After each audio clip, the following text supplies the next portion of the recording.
नमस्कार, आप देख रहे हैं इंडिया न्यूज। आपके साथ मैं हूं रचना। शुरुआत कर रहे हैं सुपरफास्ट 100 की और मैं हूं राजीव शर्मा। शुरुआत करते हैं मोदी के पलटवार से। बीजेपी के प्रधानमंत्री पद के उम्मीदवार नरेंद्र मोदी ने केंद्रीय मंत्री और national conference supremo Farooq Abdullah पर जमकर पलटवार किया। उन्होंने कहा कि सेकुलरिज्म पर सबसे बड़ी चोट तो कश्मीर में ही पड़ी है। भारत की हजारों साल की महान सेकुलरिज्म की परंपरा को सबसे बड़ी चोट, गहरी चोट अगर कहीं पड़ी है तो कश्मीर में पड़ी है। मोदी ने यह भी आरोप लगाया कि अब्दुल्ला खानदान की राजनीति के चलते ही कश्मीर में सेकुलरिज्म को चोट पहुंची। श्रीमान फारूक अब्दुल्ला जी, आपके पिताजी की राजनीति के चलते हुआ है। श्रीमान फारूक अब्दुल्ला जी, आपकी राजनीति के चलते हुआ है। श्रीमान फारूक अब्दुल्ला जी, आपके बेटे की राजनीति के चलते हुआ है। मोदी ने आरोप लगाया कि अब्दुल्ला खानदान ने कश्मीरी पंडितों को उनके घरों से खदेड़ कर भगा दिया था। उन्होंने कहा कि ऐसे लोग सेकुलरिज्म पर उपदेश न दें। कश्मीर के पंडितों को वहां से खदेड़ देने वाले लोग किस मुंह से देश को बिन सांप्रदायिकता के उपदेश दे रहे हैं। दरअसल कल फारूक अब्दुल्ला ने कहा था कि अगर भारत फिरका परस्त हो गया तो कश्मीर देश के साथ नहीं रहेगा। इसी बयान पर मोदी ने आज पलटवार किया। हिंदुस्तान फिरका परस्त नहीं बन सकता, और अगर हिंदुस्तान फिरका परस्त हो गया तो कश्मीर हिंदुस्तान के साथ नहीं रहेगा। मोदी ने फारूक अब्दुल्ला के उस बयान पर भी पलटवार किया जिसमें उन्होंने कहा था कि मोदी को वोट देने वालों को समंदर में डूब जाना चाहिए। वोट देने वालों को दरिया में डुबोने की बात करते हो, पहले आपके पिताजी, आपका बेटा कश्मीर की राजनीति को सारी दुनिया में कौमी रंग देने का पाप कश्मीर की धरती पर आपने किया है। दरअसल कल जम्मू में फारूक अब्दुल्ला ने मोदी पर जमकर निशाना साधा था और कहा था कि मोदी को वोट देने वालों को समंदर में डूब जाना चाहिए।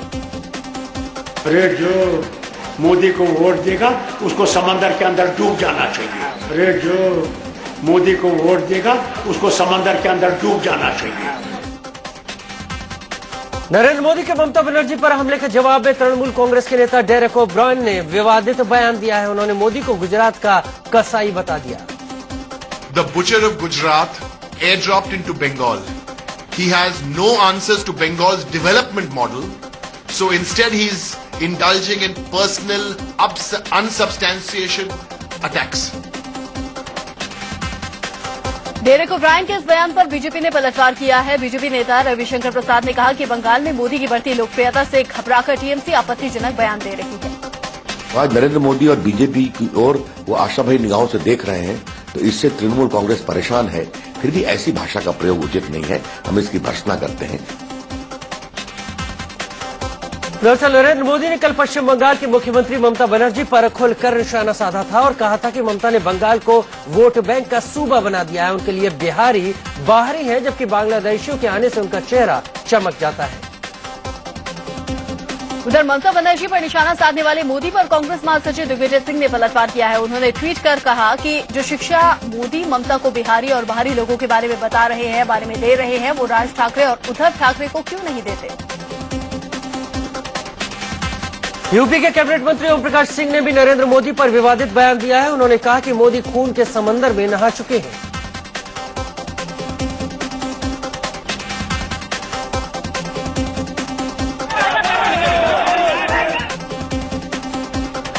यूपी के मंत्री ओम प्रकाश सिंह की बदजुबानी ही नहीं रुकी। उन्होंने आम आदमी पार्टी के संयोजक अरविंद केजरीवाल पर भी विवादित बयान दे डाला। केजरीवाल तो नाजायज औलाद भारतीय जनता पार्टी है क्या? केजरीवाल तो नाजायज औलाद भारतीय जनता पार्टी है क्या? बीजेपी के पीएम उम्मीदवार नरेंद्र मोदी ने डीडी न्यूज को दिए एक इंटरव्यू में राहुल गांधी पर निशाना साधा। मोदी ने कहा कि राहुल के बयान बचकाने होते हैं। दो रत्न ही है हमारे प्रधानमंत्री जी की कैबिनेट में, एक चिदम्बरम साहब और कपिल सिब्बल साहब।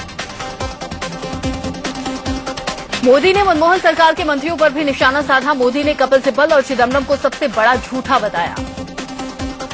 एक चिदम्बरम साहब और कपिल सिब्बल साहब, वे आइडियाज के मैन्युफैक्चरिंग में बहुत एक्सपर्ट हैं। जूट मैन्युफैक्चरिंग में बहुत बड़ी उनकी इंडस्ट्री चलती है।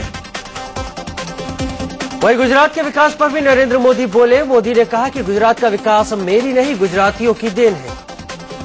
मोदी ने डे वन से यही कहा है कि गुजरात जो भी है वो 6 करोड़ गुजरातियों के पसीने के परिणाम है। ये मोदी कह करके तक गया। अब तक नरेंद्र मोदी खुद को देश और जनता का चौकीदार कहते थे, लेकिन डीडी न्यूज से बात करते हुए उन्होंने खुद को मजदूर कहा।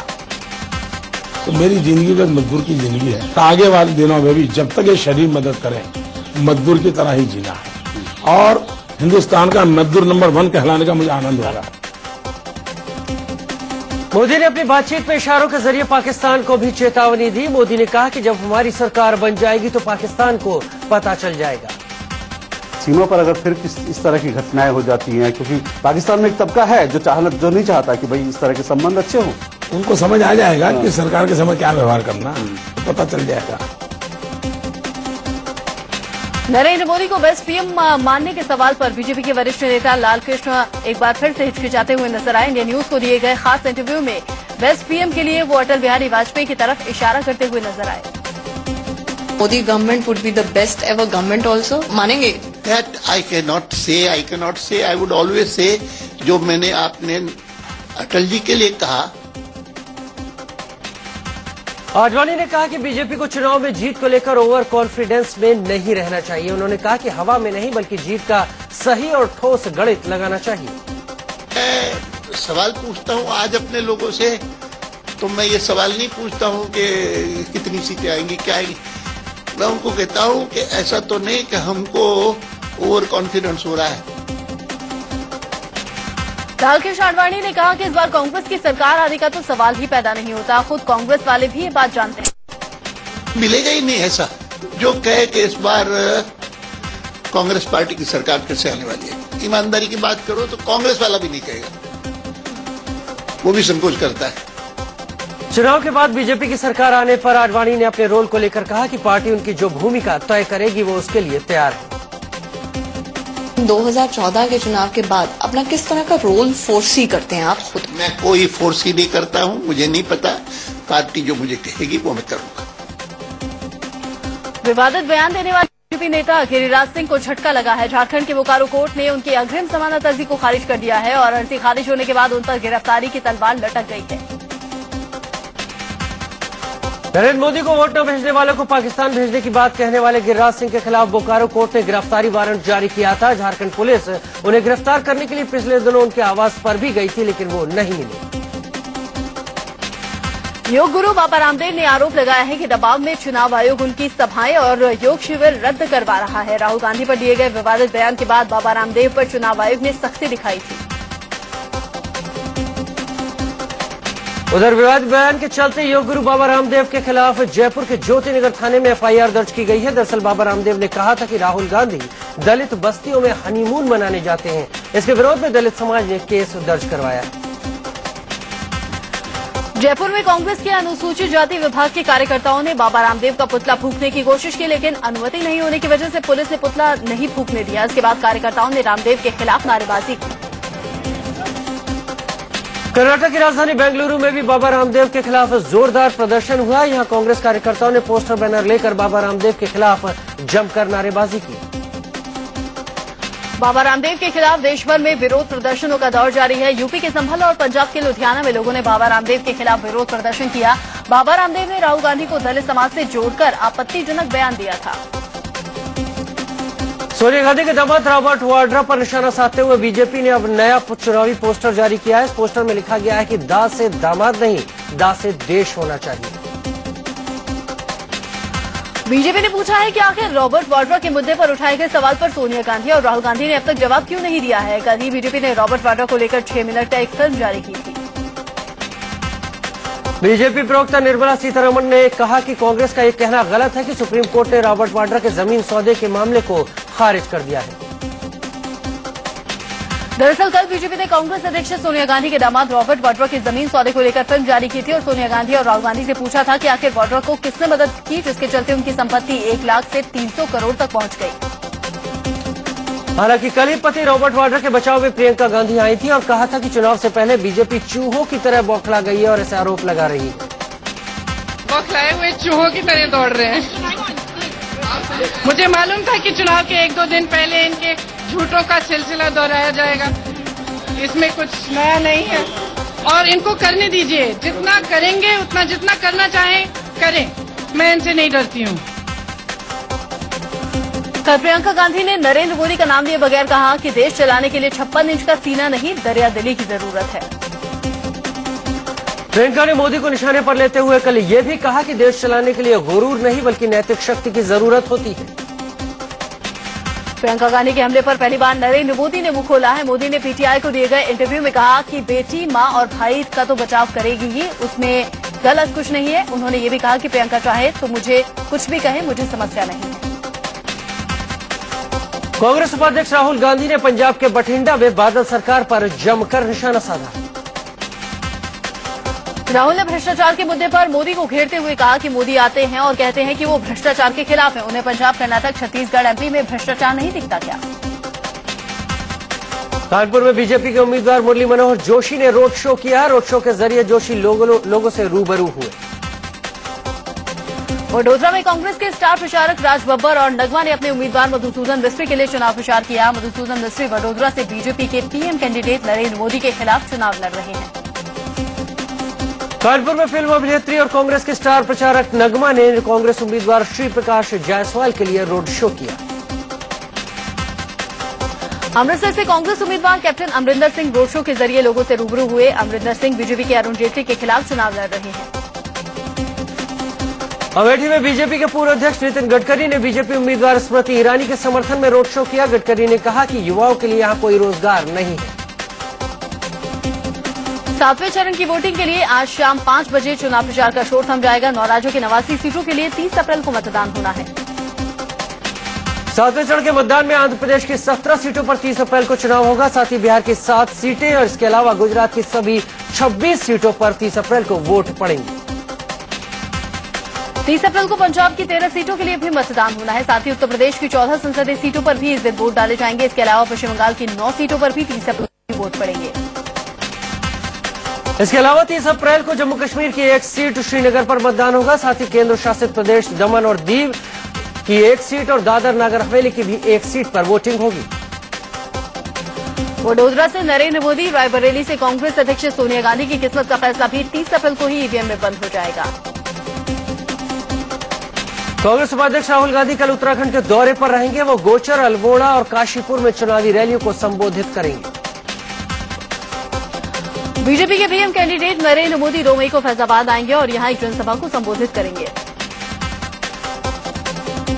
सुप्रीम कोर्ट ने दिल्ली सरकार से पूछा है कि क्या हर स्कूल में 5 से 6 सीटें बढ़ाई जा सकती है। नर्सरी एडमिशन को लेकर अब सुप्रीम कोर्ट में कल सुनवाई होगी।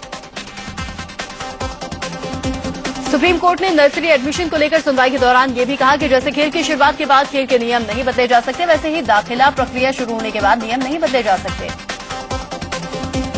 नाबालिग के यौन उत्पीड़न के आरोपी आसाराम को बीमारी की शिकायत के बाद जोधपुर के आयुर्वेदिक अस्पताल में भेज दिया गया है। आसाराम की गैर मौजूदगी के चलते पीड़ित लड़की से जोधपुर कोर्ट में जिरह नहीं हो पाई। उधर सरकारी वकील ने आरोप लगाया कि आसाराम बीमारी का बहाना बना रहे हैं। ये भी आरोप लगाया गया कि आसाराम जेल में ड्रग्स लेते हैं। दिल्ली के चर्चित निर्भया गैंगरेप केस के 2 दोषियों की अर्जी पर सुप्रीम कोर्ट में सुनवाई चल गई है। अगली सुनवाई जुलाई के दूसरे हफ्ते में होगी। लाल किले पर हमले के दोषी लश्कर-ए-तैयबा के आतंकवादी मोहम्मद आरिफ की फांसी की सजा पर सुप्रीम कोर्ट ने रोक लगा दी है। साथ ही इस मामले को सुप्रीम कोर्ट ने संवैधानिक पीठ को भेज दिया। 22 दिसंबर 2000 में लाल किले में हुए आतंकी हमले में 2 जवानों समेत 3 लोगों की मौत हो गई थी। इस मामले में निचली अदालत ने पाकिस्तान के आतंकी आरिफ को फांसी की सजा सुनाई थी। मध्य प्रदेश एटीएस ने सिमी के एक कार्यकर्ता गुरवेज अली को स्टेशन इलाके से गिरफ्तार किया है। गिरफ्तारी के बाद उसे कोर्ट के सामने पेश किया गया। गुलरेज पर 2013 में राष्ट्र विरोधी गतिविधियों में शामिल होने का मामला दर्ज है। साथ ही आईपीसी के अलग अलग धाराओं में भी केस दर्ज है। असम के गुवाहाटी रेलवे स्टेशन में पुलिस ने एक शख्स को बड़ी संख्या में विस्फोटक बनाने के सामान के साथ गिरफ्तार किया है। इसके पास से 20 किलो जिलेटिन और डेटोनेटर्स बरामद किए गए हैं। मुंबई के बांद्रा स्थित हावीन शेख पब में एक महिला के साथ छेड़छाड़ का मामला सामने आया है। छेड़खानी का आरोप नेवी के 5 कैडेट्स पर लगा है। पांचों आरोपी कैडेट्स के खिलाफ आईपीसी की धारा 143, 146, 354 और 341 के तहत मामला दर्ज किया गया है। दिल्ली वालों पर अप्रैल में लगे बिजली के झटके का असर दिखने लगा है। लोगों को मिले बिजली के बिल में पांचों आरोपी कैडेट्स के खिलाफ आईपीसी की धारा 143, 146, 354 और 341 के तहत मामला दर्ज किया गया है। दिल्ली वालों पर अप्रैल में लगे बिजली के झटके का असर दिखने लगा है। लोगों को मिले बिजली के बिल में 2 गुने से भी ज्यादा की बढ़ोतरी देखी जा रही है। दिल्ली में कई घरों में पहले जहां 1200 का बिजली का बिल आता था, वहां 3200 रुपए तक का बिजली का बिल आया है।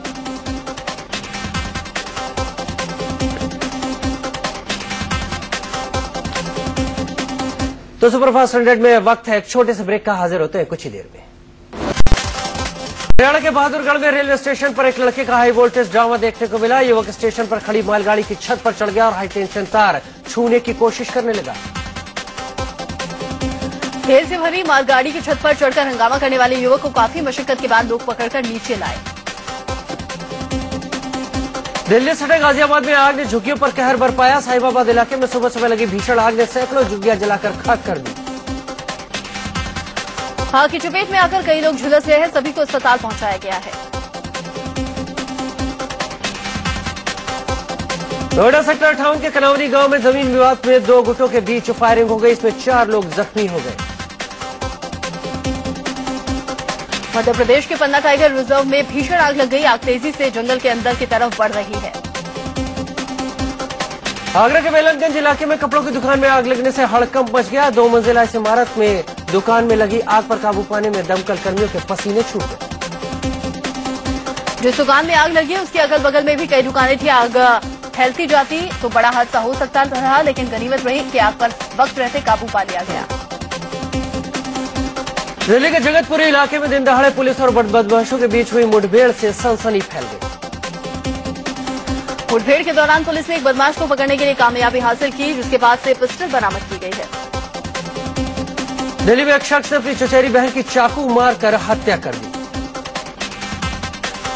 यूपी के प्रतापगढ़ में एक छात्रा को घर में घुसकर जिंदा जलाने का सनसनीखेज मामला सामने आया है। यूपी के मथुरा रेलवे स्टेशन पर ट्रेन की बोगी से एक सूटकेस में बंद लड़की की लाश मिली है। बिहार के लखीसराय में नक्सलियों ने बम विस्फोट कर एक स्कूल को उड़ा दिया। आगरा में थाने के अंदर एसपी कार्यकर्ताओं की गुंडागर्दी का मामला सामने आया है। पाकिस्तान से राजस्थान आया एक परिवार अपने देश न लौट पाने की वजह से परेशान है। दरअसल पाकिस्तान का परिवार अपने रिश्तेदार के यहाँ पोखरण आया था। यहाँ वापस से जाते हुए पाकिस्तान के अधिकारियों ने परिवार को बॉर्डर पर ही रोक दिया। परिवार की एक महिला फातिमा ने राजस्थान आकर एक बच्चे को जन्म दिया, लेकिन पाकिस्तानी अधिकारियों का कहना है कि वो बच्चा लेकर पाकिस्तान नहीं जा सकते। उत्तराखंड में 4 मई से केदारनाथ यात्रा एक बार फिर से शुरू होने जा रही है। यात्रा से ठीक पहले इंडिया न्यूज की टीम ने केदारनाथ का हेलीकॉप्टर से जायजा लिया।